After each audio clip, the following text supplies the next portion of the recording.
Hello. Voice आ रही है बेटा गुड मेरी? Morning sir. Good morning.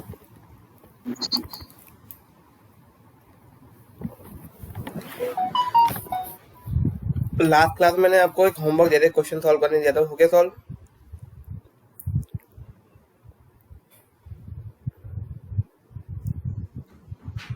बेटा क्वेश्चन यस सर। सॉल्व क्या यस आंसर सर। आया? क्या आंसर आया आपका? सर वैसे दो आंसर बता सकता हूँ सर, ये दो आए हैं सर, पता नहीं कौन सा सही है। दो कैसे आ गए आपके आंसर? नहीं, दो मतलब एक सही होगा एक गलत होगा।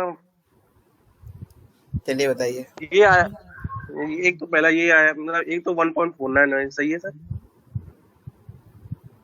एक सेकंड में, क्वेश्चन अभी डाटा याद नहीं है मुझे, चेक करना पड़ेगा। देखते हैं अभी। और बाकी किसी और ने सॉल्व किया? अजय के अलावा किसी और ने सॉल्व किया क्वेश्चन?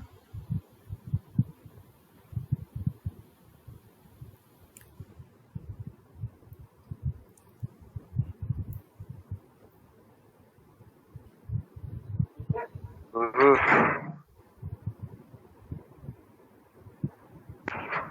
हम्म। क्वेश्चन बता सकते हो क्या था? एक सेकंड अभी।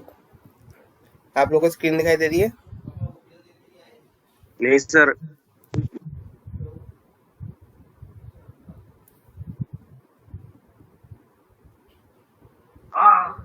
स्क्रीन नहीं दिखाई दे रही है आप लोगों को? देखेंगे तो। Yes sir. ओके। आप लोगों का क्वेश्चन था ये वाला, 20 40 साइकिल का। आपको स्पेसिफिक एंथैल्पी गिवन थी अलग अलग कंडीशन पे। कंडेंसर के इनलेट पे 283, कंडेंसर के एग्जिट पे 116, एवापोरेटर के एग्जिट पे 232, और हमसे पूछा गया था सीओपी। एक एक बार ट्राई करो, बाकी बच्चे जिसने अभी नहीं किया है, 2 मिनट का टाइम दे रहा हूँ, इसको जल्दी सॉल्व करो। सर वो सही है सर, वो आंसर। अभी देखते हैं बेटा।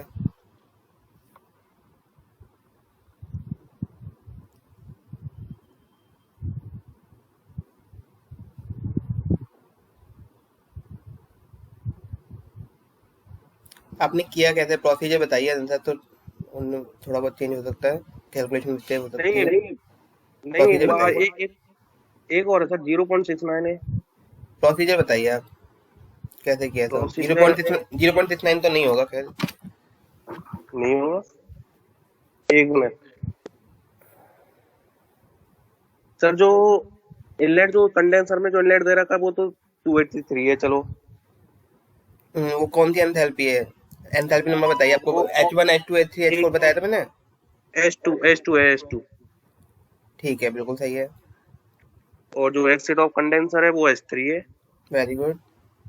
और जो एग्जिट ऑफ एवोपरेटर है, एग्जिट, और वो H1 है। Very good. फॉर्मूला लगाइए, सॉल्व तो कीजिए। फॉर्मूला तो यही यही आया है फिर। फॉर्मूला क्या लगाया आपने? फॉर्मूला मैंने, एक मिनट सर,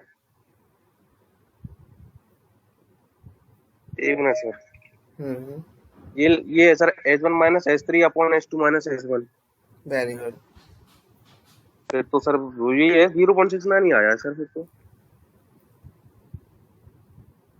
नहीं बेटा, 0.69 नहीं आएगा। तो चेक फिर करो। सर कैलकुलेशन में क्या? फिर। हाँ, दोबारा कैलकुलेशन चेक करो।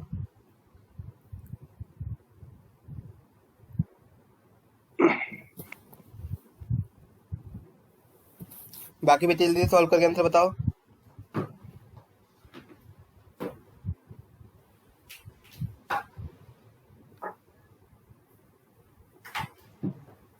सर यही आ रहा है सर।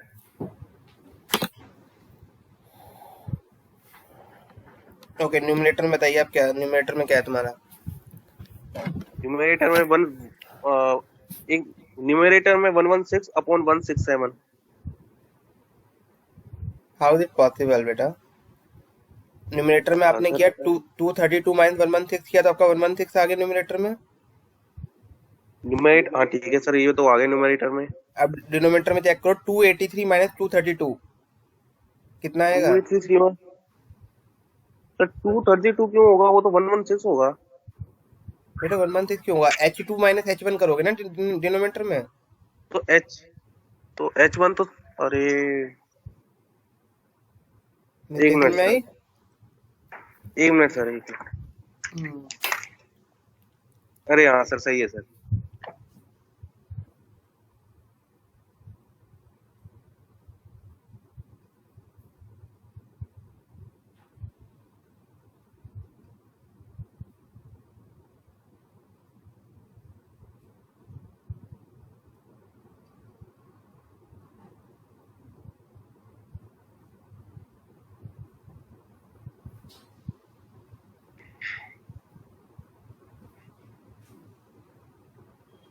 बाकी और किसी ने सॉल्व किया क्वेश्चन?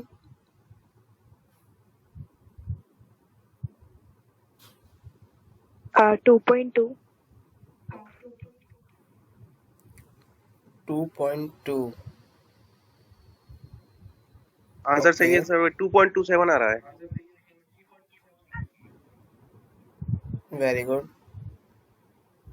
चलिए अब देख लेते हैं इसको। जिन बच्चों ने नहीं किया वो एक बार चेक कर लो कैसे सॉल्व करना है। सीओपी निकालनी है हमें H1 minus H3 divide by H2 minus H1। हमें पहले तो यही फाइंड आउट करना पड़ेगा इनमें से कि H1 H2 H3 H4 है कौन सी। तो डायग्राम देखेंगे हम इससे पहले। डायग्राम ये रहा आपका। सबसे पहले हमें क्या गिवन है? Inlet of condenser. कंडेंसर कहाँ से आपका स्टार्ट होता है? 2 to 3। कंडेंसर 2 to 3 होता है आपका। तो इनलेट ऑफ कंडेंसर मतलब 2 पॉइंट। तो जो हमें point inlet of condenser given है ये हमें H2 गिवन है आपको। This is H2।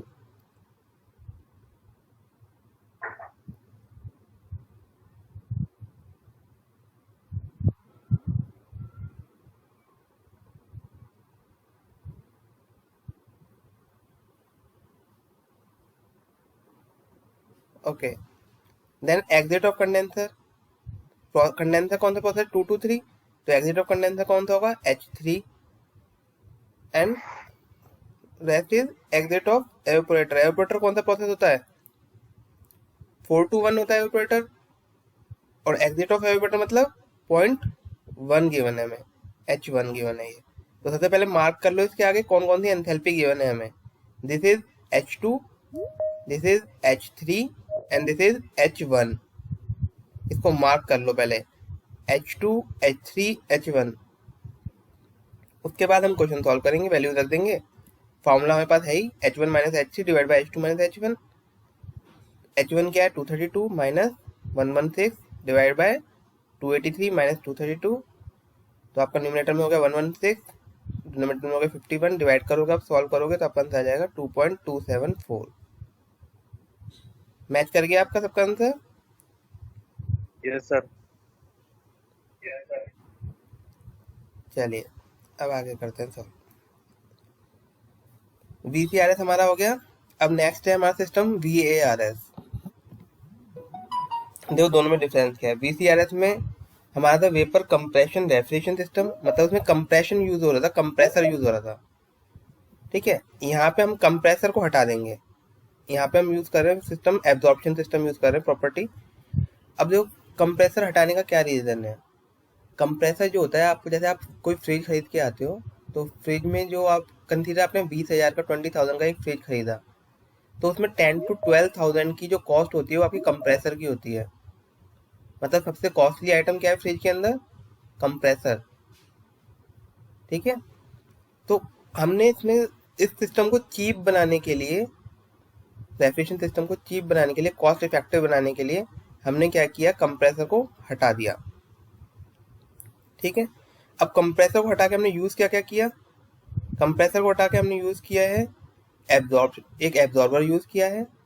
ठीक है, आपको दिखाते हैं। देखो ये यहाँ पे अगर ये पुराना सिस्टम देखोगे तो ये इस पूरे सिस्टम की जगह ये पूरा सिस्टम की जगह कंप्रेसर था पहले। डायग्राम दिख रहा है आपको बेटा? डायग्राम दिख रहा है? दिख रहा है सर, दिख रहा है। Yes sir.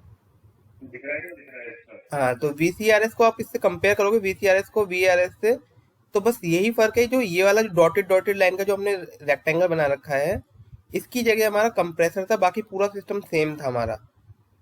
इधर कंडेंसर था, इधर एक्सपेंशन बॉल थी, इधर इवेपोरेटर था, पूरा सिस्टम सेम था, बस यहाँ पे कंप्रेसर था। तो हमने कंप्रेसर को हटा के क्या क्या लगा दिया, एक जनरेटर लगाया है, एक हमने जनरेटर लगाया है, एब्जॉर्बर लगाया है, पंप लगाया है और एक प्रेशर रिड्यूसिंग वॉल्व लगाई है। ये 4 आइटम हमने लगाए, 4 प्रोडक्ट हम कंपोनेंट यूज करे हमने कंप्रेसर की जगह।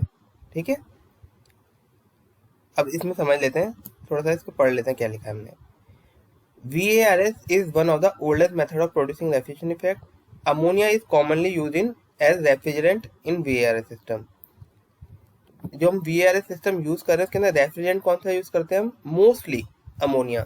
ऑलवेज नहीं, हम हमेशा की बात नहीं कर रहे हैं, और भी यूज होते हैं, बट जो मोस्टली यूज होता है वो हमारा अमोनिया यूज होता है। ठीक है, अब vapour absorption system uses heat energy instead of mechanical energy. जो VCRS था वहां पे हमने कंप्रेसर यूज किया था, और कंप्रेसर, एक सेकेंड, एक बच्चे का,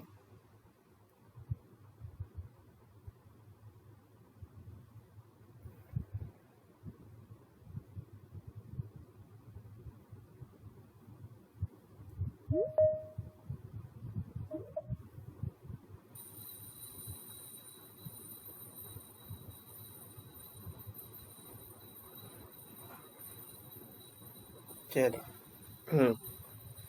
VCRS में बेटा हमने कंप्रेसर यूज किया था। कंप्रेसर को क्या चाहिए था, पावर रिक्वायर्ड होती है जो कि मैकेनिकल एनर्जी है। ठीक है, लेकिन यहाँ VARS में हम क्या यूज कर रहे हैं, हीट एनर्जी।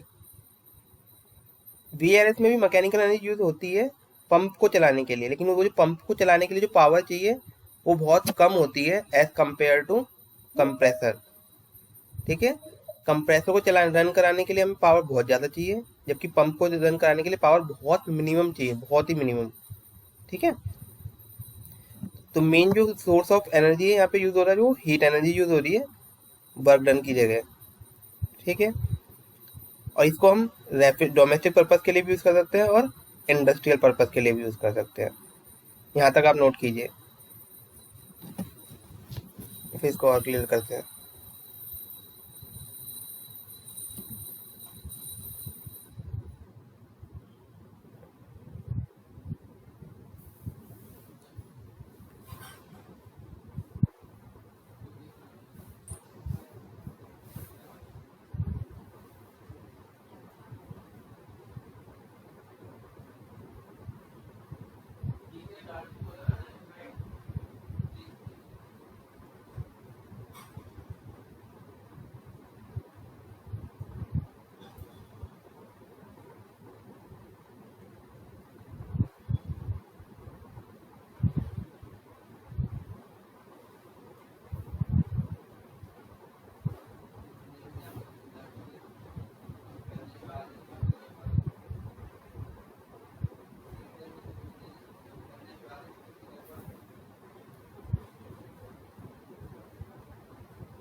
हो गया नोट बेटा? सर लास्ट पॉइंट रह गया है।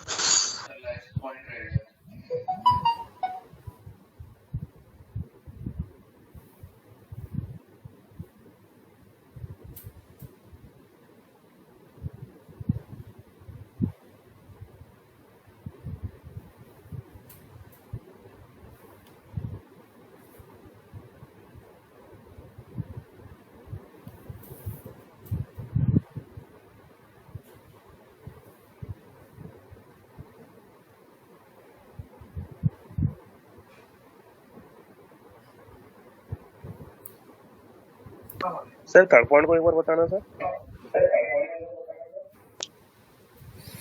थर्ड पॉइंट बेटा इसमें ये लिखा है, जैसे जो वीसीआर सिस्टम है उसमें हमने कंप्रेसर यूज किया था, ठीक है? तो कंप्रेसर को रन कराने के लिए हमें क्या चाहिए होता है? मैकेनिकल वर्क डन चाहिए होता है, उसमें पावर रिक्वायरमेंट ज़्यादा होती है। यहाँ पे हम यूज़ कर रहे हैं वीएआर सिस्टम, इसके अंदर हमें एक जनरेटर होता है, अभी हम आगे पढ़ेंगे।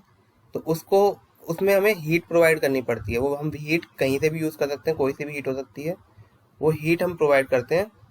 जबकि वीसीआरएस में हम मैकेनिकल वर्क डन प्रोवाइड करते हैं, ठीक है सर। ठीक है? हो गया नोट? हाँ हो गया। यस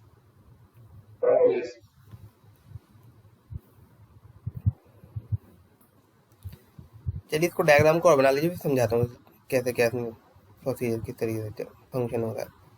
डायग्राम ड्रॉ कर लीजिए पहले।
हो गया ड्रॉ डायग्राम?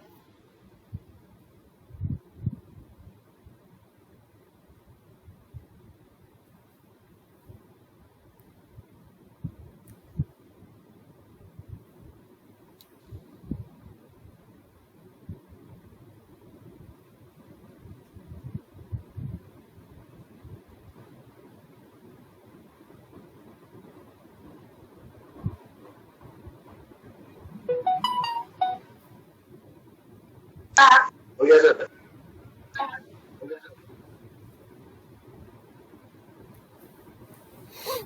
ड्रॉ हो गया डायग्राम?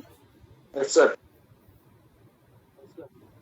चलिए इसकी वर्किंग समझ लेते हैं अब। ओके, स्टार्ट यहाँ से करते हैं हम एयर प्रोडक्ट से। ठीक है, यहाँ से हमने अमोनिया लिक्विड आएगा, यहाँ पे vapour liquid mixture. Expansion valve के बाद वेपर लिक्विड मिक्सचर होगा रेफ्रिजरेंट का। रेफ्रिजरेंट है हमारी अमोनिया। ठीक है, फिर यहाँ से वो हीट गेन करेगा, जो लिक्विड होगा वो वेपर में कन्वर्ट हो जाएगा। तो यहाँ पे क्या एग्जिट होगी? यहाँ पे एग्जिट होगी अमोनिया वेपर। ठीक है, अब ये यहाँ पे जाएगा एब्जॉर्बर में। एब्जॉर्बर में आपका है वाटर, यहाँ पे आपके पास है वाटर। ठीक है,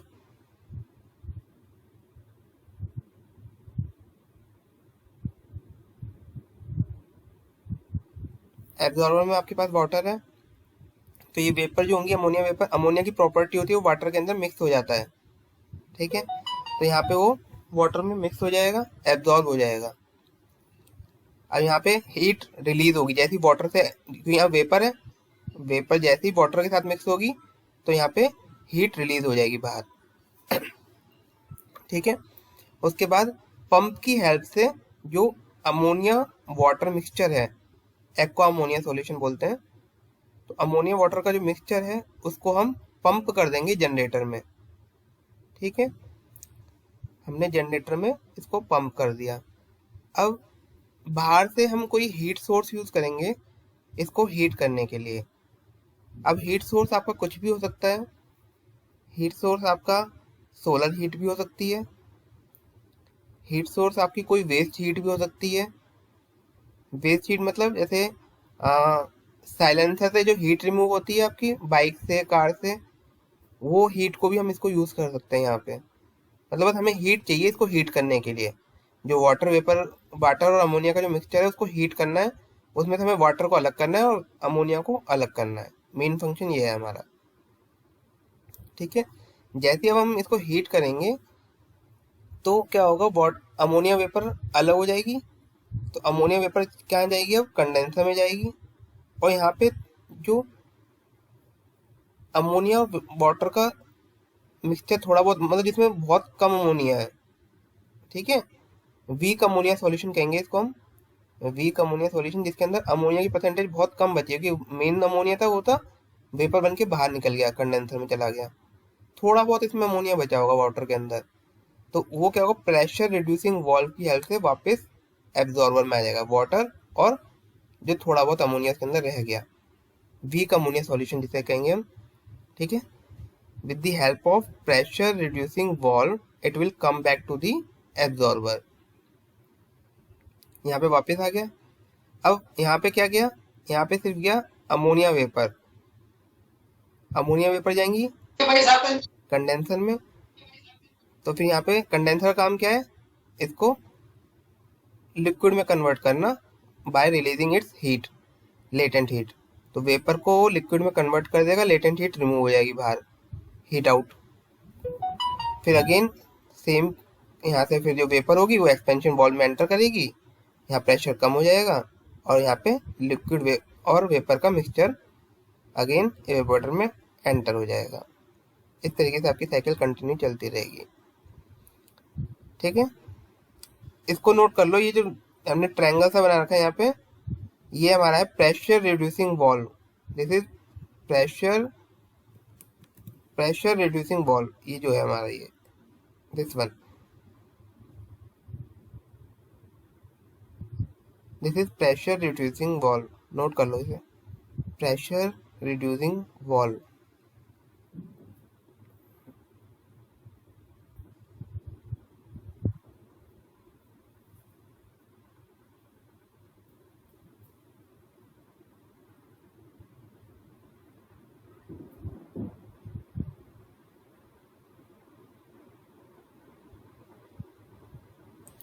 लिख लिया?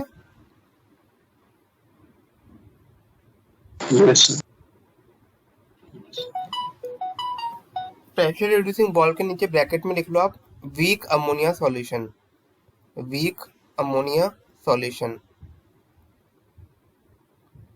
Week ammonia solution.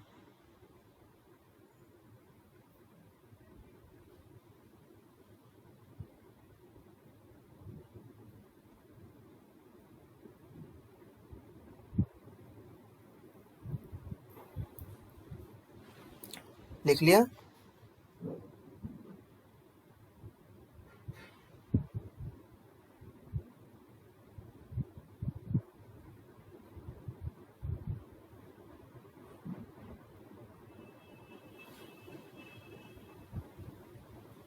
Weak ammonia solution लिख लिया?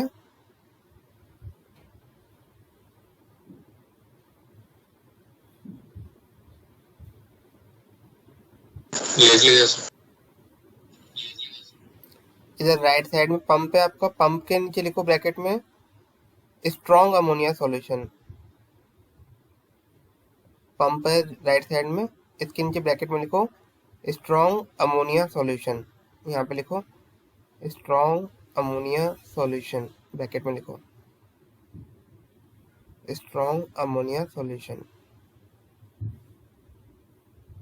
मतलब पंप से हम क्या करते हैं, स्ट्रॉन्ग अमोनिया सॉल्यूशन को पंप ऊपर की तरफ करेंगे और जनरेटर से जो वापस नीचे एब्जॉर्बर में आएगा वो आएगा वीक अमोनिया सॉल्यूशन। स्ट्रॉन्ग का मतलब उसके अंदर अमोनिया की कंसंट्रेशन ज्यादा है, वीक सॉल्यूशन मतलब उसमें अमोनिया की कंसंट्रेशन बहुत कम है।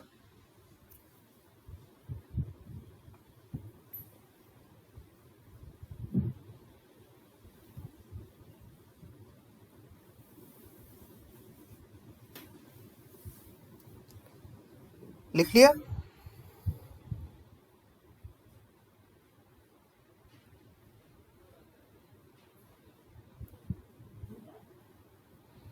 चलिए वर्किंग समझ लेते हैं।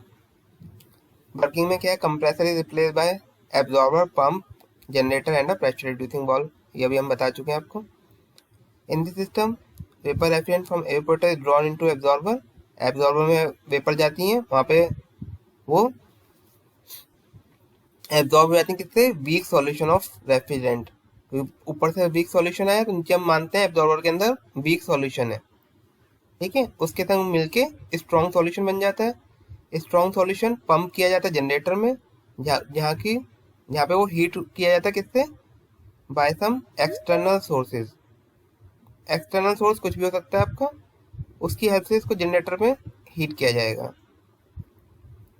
फिर जो वीक सॉल्यूशन होगा वो वापस प्रेशर रिड्यूसिंग वाल्व की हेल्प से एब्जॉर्बर में आ जाएगा, जबकि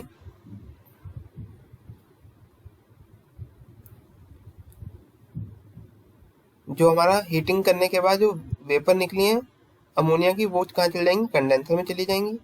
कंडेंसर में जब कंडेंसर से एग्जिट होगा वो, तो लिक्विड में कन्वर्ट हो जाएगा by releasing its latent heat. Then liquid effluent again flows into the evaporator and the cycle is completed.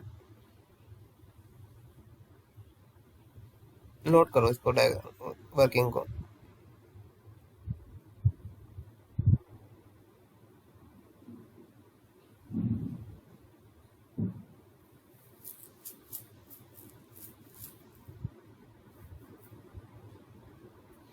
ये जो आपने लिखा ना सम एक्सटर्नल सोर्सेज, इसके ब्रैकेट में लिख लेना सोलर हीट और वेस्ट हीट, सोलर हीट और वेस्ट हीट।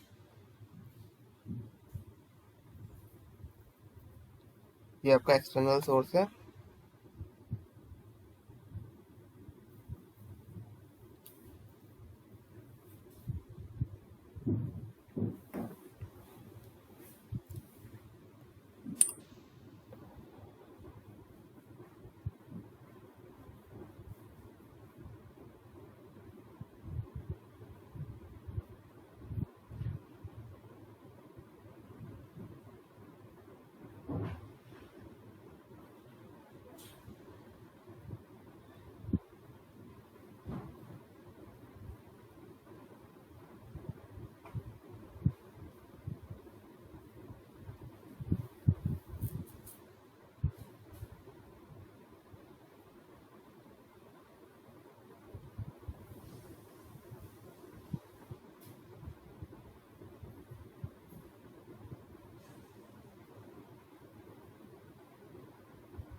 हो गया नोट? No sir.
हो गया नोट? Yes sir. चलिए अब VCRS और VRS में डिफरेंस समझ लेते हैं, कंपैरिजन। अगर वर्किंग मेथड की बात करें तो यहाँ पे वर्किंग मेथड में क्या है, रेफ्रिजरेंट कंप्रेस किया जाता है, जबकि VRS में हम क्या करते हैं, एब्जॉर्ब करते हैं और फिर जनरेटर में उसको हीट करते हैं।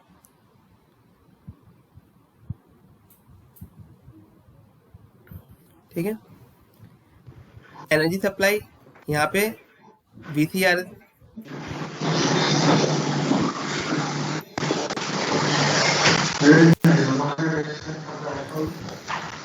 ओके बेटा, इसको थोड़ा ठीक कर लेना, ये एब्जॉर्प्शन ये चीज नहीं आएगी, ये कट कर लेना। वेपर कंप्रेशन सिस्टम है VCRS, vapour compression refrigeration system, ये थोड़ा सा गलत आ गया है। वेपर कंप्रेशन रेफ्रिजरेशन सिस्टम और यहाँ पे है वेपर एब्जॉर्प्शन रेफ्रिजरेशन सिस्टम। ठीक है। VCRS है लेफ्ट साइड और राइट साइड में है VRS। चलिए दोबारा समझ लेते हैं। वर्किंग मेथड, यहाँ पे हम कंप्रेशन, वो कंप्रेसर है तो कंप्रेस करते हैं, यहाँ पे कंप्रेसर नहीं है तो यहाँ पे हम क्या करते हैं, एब्जॉर्ब करते हैं और हीट करते हैं। कंप्रेसर है तो मैकेनिकल वर्क सप्लाई करना पड़ता है कंप्रेसर को, यहाँ पे हम हीट एनर्जी सप्लाई करते हैं जनरेटर में।